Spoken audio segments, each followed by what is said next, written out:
जय हिंद दोस्तों, स्वागत है आपका अपना YouTube चैनल शिक्षा शेरनी में। आज हम 12वीं कक्षा के हिंदी के काव्य खंड के छठा चैप्टर तमुल कोलाहल कलह में को पढ़ेंगे। तो सबसे पहले इसके पीछे एक कहानी है, तो उस कहानी को हम लोग समझ जाते हैं। मन यज्ञ करते हैं, उसके बाद मन की श्रद्धा से शादी होती है। कहानी है एक, मन की श्रद्धा से शादी होती है। मन एक पुरुष है, श्रद्धा एक स्त्रीलिंग है, दोनों की शादी होती है। मन कृषि कार्य और गोपालन करते हैं, श्रद्धा मां बनने वाली होती है। श्रद्धा को एक बेटा होता है। बेटा के जन्म के बाद अधिकतर समय वह अपने बेटे को देने के कारण मन को समय नहीं दे पाती है। मन को लगता है कि श्रद्धा हमसे अब प्यार नहीं करती, जिससे मन श्रद्धा को छोड़कर चले जाते हैं। मन की ईड़ा से मुलाकात होती है। ईड़ा एक और थर्ड पर्सन स्त्रीलिंग है। मन को ईड़ा से मुलाकात हो जाती है और मन ईड़ा से प्यार करने लगते हैं। मन जब ईड़ा से जोर जबरदस्ती करते हैं तो ईड़ा के राज की प्रजा इसका विरोध करती है और मन को पीट कर घायल कर देती है। श्रद्धा मन को खोजते हुए ईड़ा के राजमहल में अपने बच्चे मानव के साथ निर्वेद स्वर्ग पहुंचती है। श्रद्धा मनु को प्राप्त करके आनंद विभोर हो जाती है और गाती है। मन को लगता है कि उन्होंने दोनों के साथ गलत किया है और वो श्रद्धा और ईड़ा को छोड़कर दूसरे जगह चले जाते हैं। श्रद्धा अपने पुत्र को ईड़ा के पास छोड़कर मनु को खोजने जाती है और अंततः दोनों मिलते हैं। तो श्रद्धा कह रही है मनु से, तमुल कोलाहल कला में मैं हृदय की बात रे मन।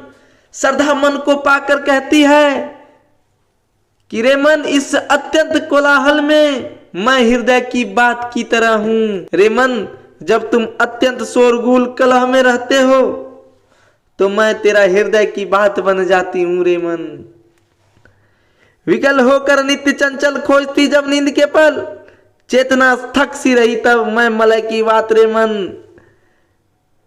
अरे श्रद्धा पुरुष के जीवन में नारी के महत्व को रेखांकित कर रही है।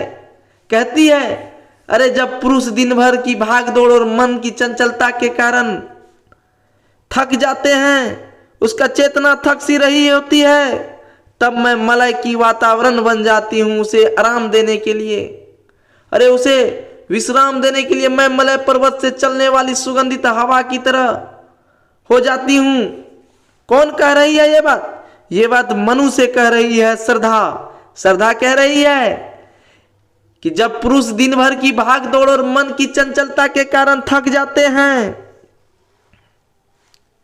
तो ऐसी स्थिति में श्रद्धा मलय पर्वत से चलने वाली सुगंधित हवा की तरह शांति और विश्राम देती है। कवि कहना चाहते हैं कि मन चंचल है और मन की चंचलता के कारण शरीर थक कर आराम खोजता है। ऐसा स्थिति में व्यक्ति का हृदय ही उसको आराम देती है।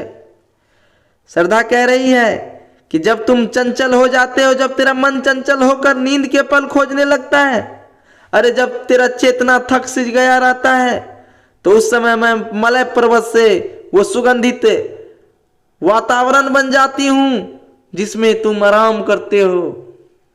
मैं तेरे हृदय की बात बन जाती हूं। कौन कह रही है ये बात? ये बात श्रद्धा मनु से कह रही है। अरे कह रही है, चीर विषाद विलीन मन की इस व्यथा के तिमिर मन की मैं उषा सी ज्योति रेखा कुसुम विकसित प्रात रे मन। आहा, श्रद्धा कह रही है। श्रद्धा कह रही है किससे? मनु से कह रही है, चीर विषाद विलीन मन की इस व्यथा के तिमिर मन की।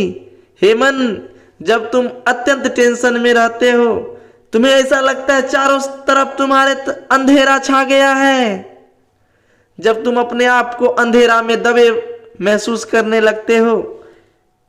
तिमिर वन का अर्थ होता है अंधेरा। वन मतलब अंधेरा का वन। तिमिर वन का मतलब होता है अंधेरा वाला वन। चारों तरफ अंधेरा ही अंधेरा, तुम्हारे अगल बगल चारों तरफ अंधेरा ही अंधेरा छा जाता है। अरे मैं उषा सी ज्योति रेखा, तब मैं उषा के जैसा ज्योति रेखा बन जाती हूं। कुसुम विकसित प्रात रे मन। रे मन, मैं पुष्प से भरे सुबह के समान हूं। मैं पुष्प से भरे सुबह के समान बन जाती हूं रे मन।